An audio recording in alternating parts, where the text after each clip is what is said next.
Your alarm goes off. You get up, shower, coffee, traffic, work. 8 hours disappear. You come home, eat something, watch something, sleep. Tomorrow you do it again. And somewhere between Tuesday and Wednesday, a rather unpleasant question appears. What exactly is all this for? It's not that anything is wrong. On paper, it's a life. It's just that sometimes, usually when everything goes quiet, you get the uncomfortable feeling that you're a stranger in your own life. Like it's a play. You're mouthing the words, performing the actions, and it's all vaguely pretend. There's a name for that feeling, and there are 3 very different answers to what you're supposed to do about it. 3 philosophers, 3 responses. They agree on the problem. They disagree completely on what happens next. By the end of this, you'll know which one you're already living. First, the problem itself. In 1882, a German philosopher wrote about a madman who runs into the marketplace at noon, holding a lantern, and cries, "I seek God, I seek God." The crowd laughs. They don't believe in God. They're modern. They know better.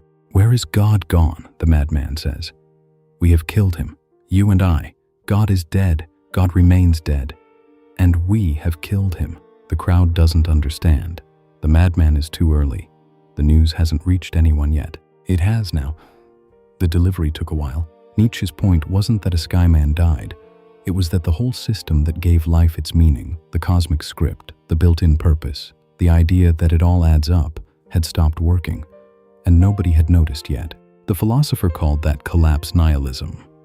The diagnosis: there's no objective meaning handed to you from outside. Now here's where it gets interesting, because 3 thinkers accepted that diagnosis, and they disagreed completely about what you should do next. One said, accept it, there's nothing else. One said, don't accept it, you can build meaning yourself through your choices. And one said, both of those are missing the point. The real answer is stranger, and it involves a man pushing a rock up a hill forever. We'll get to him. The man is Sisyphus. In the old story, he was the craftiest king in Greece, craftier than the gods themselves. When death came for him, he tricked it. He cheated his way out of the underworld and came back to life and loved every minute of it. The gods weren't amused, so they gave him the one punishment that fits. Roll a boulder up a mountain, watch it roll back down, do it again, forever. Now, feel the climb. The rock gets heavier near the top. Your palms have split again. Your shoulders are burning. 10 feet, 5. For half a second, the stone stops. Then it moves backwards, and you walk down to do it again, knowing what happens every time.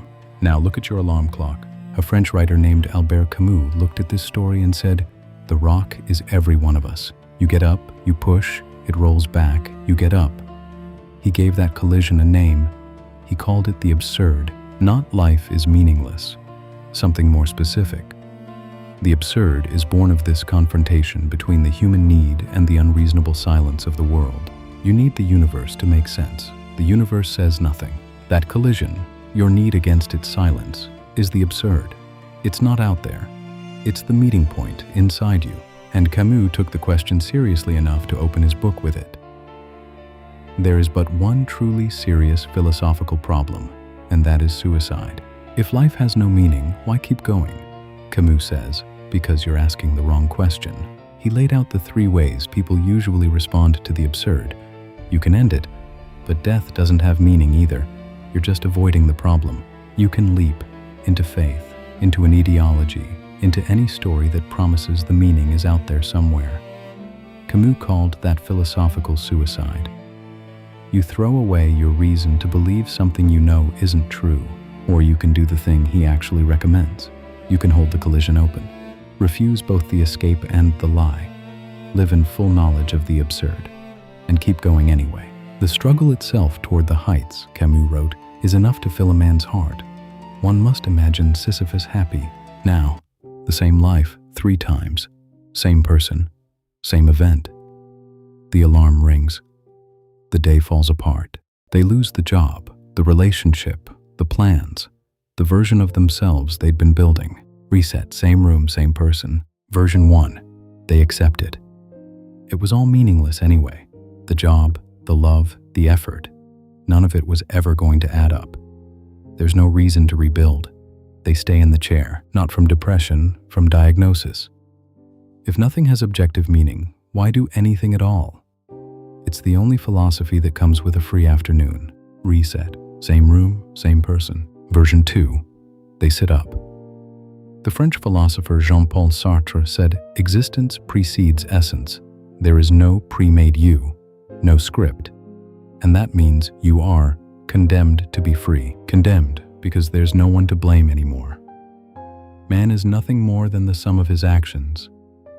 You are what you do, not what you meant to do, not what you hoped to do, what you did. So they rebuild, not because it will last, but because choosing is the only authentic move. To pretend otherwise, to say, "The system made me," to stay in the chair and call it fate. Sartre had a name for that lie. Bad faith. Reset. Same room, same person. Version 3. They laugh. Not because it's funny, because they've seen the whole game now. The need for meaning collides with the silence. That collision isn't going away. It's the absurd, and it's theirs. They don't end it. They don't leap. They push the rock, knowing it rolls back, and they call that push their own. Lucid, defiant, present. They don't hope for the summit. They find the struggle enough to fill a heart. Same alarm, same life, same silence. 3 completely different mornings. Now let's be precise, because the internet has flattened all 3 of these into memes, and the memes are wrong. First, nihilism is not give up. It's the diagnosis. No objective meaning. And the thinker who diagnosed it didn't stop there. Nietzsche called the death of God a catastrophe, and demanded that we overcome it by creating our own values, becoming something more. He wasn't a nihilist. He was the doctor who found the disease. He's the one who wrote God is Dead. He also wrote The Madman with the Lantern, probably the most famous lantern in philosophy, the one in the meeting margins, before the circles. Second, existentialism is not just make stuff up. It's heavier than that. Condemned to be free means the freedom is the burden. Every choice made without excuse. That's why Sartre's student, the young man torn between joining the Free French and staying with his mother, had no rule to follow. No theory could decide for him. His choice, made authentically, was the only answer. Third, absurdism is not nothing matters party. Camus was not a vibe. The popular image is the shrug. But the actual philosophy is a revolt. Camus rejected the leap of faith, yes, but he also rejected the cold acceptance. He wanted a life of defiance, lived in full knowledge of the absurd, and he went further. He saw where a purely solitary rebellion could go. His play Caligula, an emperor who realizes nothing is forbidden, so nothing is, and becomes a monster.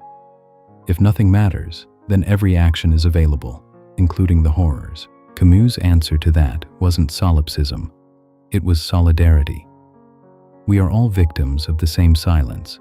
That shared absurdity is a bond, not a curse. The rebel isn't a lone icon, it's a we. So, the honest versions. Nihilism says there is no objective meaning. Existentialism says, so you must choose your own and own it. Absurdism says, don't look for meaning in the silence. Keep the collision open and live defiantly anyway. 3 answers, same problem, genuinely different lives. So, which one are you already living? You don't get to pick from a menu. You can feel which one is under your mornings. The days where nothing feels worth it.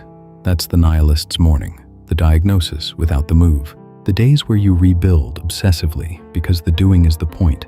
That's the existentialist's morning, whether you'd call it that or not. The days where you push the rock knowing it rolls back and somehow that's enough. That's the absurdist's morning, whether or not you've ever heard the name. Most people are one of these without knowing which. That's the whole trick of the game. You've been playing a philosophy you never chose.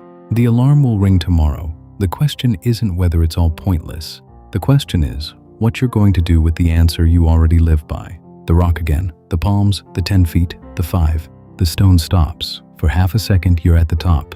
Then it rolls back. And here's the thing Camus actually claimed. Not that the rock becomes light, not that the hill becomes kind, that the struggle itself is enough. That a man can be happy at the foot of the mountain starting again, not because he's deluded, because he's lucid. He sees the whole absurd thing, The need, the silence, the collision. And he doesn't blink. The meaning isn't at the top. It never was. It's in the walking. So, a small experiment. Tomorrow morning, when the alarm goes off, notice the first reason your mind gives you for getting out of bed. The rent, the habit, the dog, the unfinished thing. Then ask, did I choose that reason? Or did it choose me? That's it. One question. Philosophy, not therapy. If the questions are hurting you, if you're struggling, get real help. Please, this is reflection, not treatment. Same universe, same silence. 3 responses. Which one are you actually living? The alarm will ring tomorrow. The rock will still be there. The question isn't whether you can finally make it disappear. The question is what you do when it rolls back down. But the absurd wasn't done with us. Camus wrote one more story about a man who felt nothing at his mother's funeral and was condemned, in the end, not for what he did, but for not performing grief the way the room expected. They call him the stranger.